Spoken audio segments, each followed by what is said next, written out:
Hey guys, it's Alexi coming at you with this week's installment of Retro Gaming Goodness. As we crank up the heat across the planet, we bring you some much needed action and adventure that we'll admit hasn't been as intense as we'd want. Thankfully, we're right back on track with a couple of classics finding a new home in your retro ports, and some sweet updates for some already nifty consoles that might have played a few of your old school titles. If you're down to handle the heat with us in the Retro Gaming Kitchen, then stick around because things are about to get even hotter. But before that, make sure to like and subscribe so you'll always be up to date with the latest retro news. Click that bell icon so you'll know exactly when our news goes live. Let's go!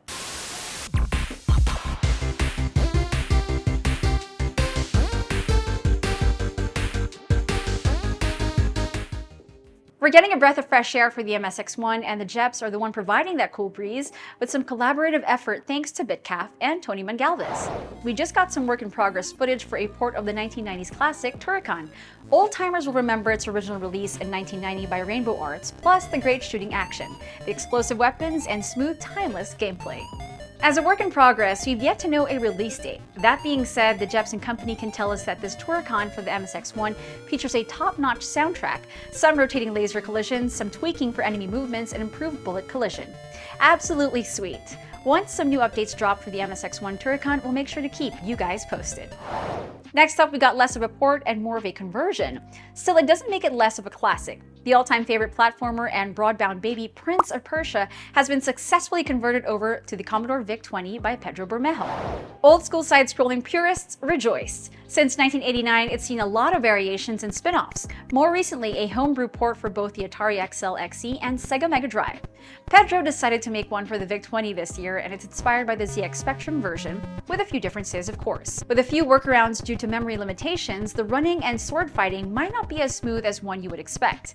Still, it's an absolute classic that would definitely pique your interest regardless. Let's just call it a different flavor. This Vic-20 version contains most of the classic's elements and mechanics, with 9 levels, plus the final scene with the princess. Now let's be honest, that's all we really want at the end of the day. So if you're a Prince of Persia fanatic, then this should definitely be on your list. And it's console time! This week we got a nice surprise update for Blaze Entertainment's popular Evercade series. By update we mean some brand new tech, which is always great. Enter the Evercade EXP-R and VSR consoles, coming in hot off the heels of the Evercade EXP and VS. Now these aren't exactly the usual light budget versions of earlier consoles. We do get some pretty cool updates on top of the quality features already present. The VSR includes one controller and a pack-in Giga card. It also supports vertical games, a must for any Tate fans out there. And as for the EXP-R, it's virtually identical aesthetics-wise aside from a new textured rear grips. It does lack the mini HDMI port and the previously pre-installed Capcom titles from EXP, which is kind of a bummer, but not a deal breaker. It's still a good handheld. Both the Evercade VSR and EXP-R retail for just under $100, so at this point, it's all a matter of preference. Do you want to go handheld, or do you want more of an old school setup in front of your modern 4K TV? Regardless of your choice, Evercade's got options. And there you have it, another week of sweet retro gaming goodness. If you have suggestions for any news to cover, if we missed anything, let us know down below. As always, don't forget to like the video so YouTube's algorithm shows us some love. Again, I'm Alexi, and I'll catch you all again next time.